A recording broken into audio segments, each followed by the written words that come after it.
Dollar دیں حج پر جائیں، حکومت کی آفر۔ حکومت کے پاس ڈالروں کی اتنی قلت ہے کہ انہیں جمع کرنے کا ہر موقع استعمال کرنے کا فیصلہ کیا گیا ہے۔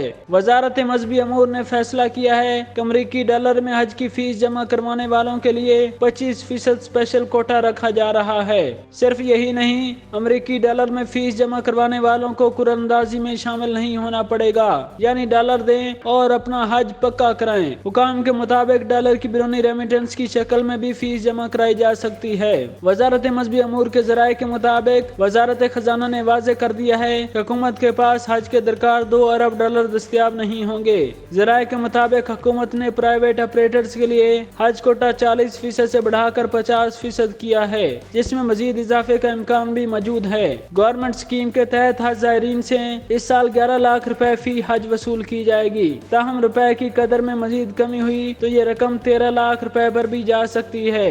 ذرائع کے مطابق سعودی عرب نے یہ بھی حج پر ٹیکس کی شرح 18% سے بڑھا کر 20% کر دی ہے۔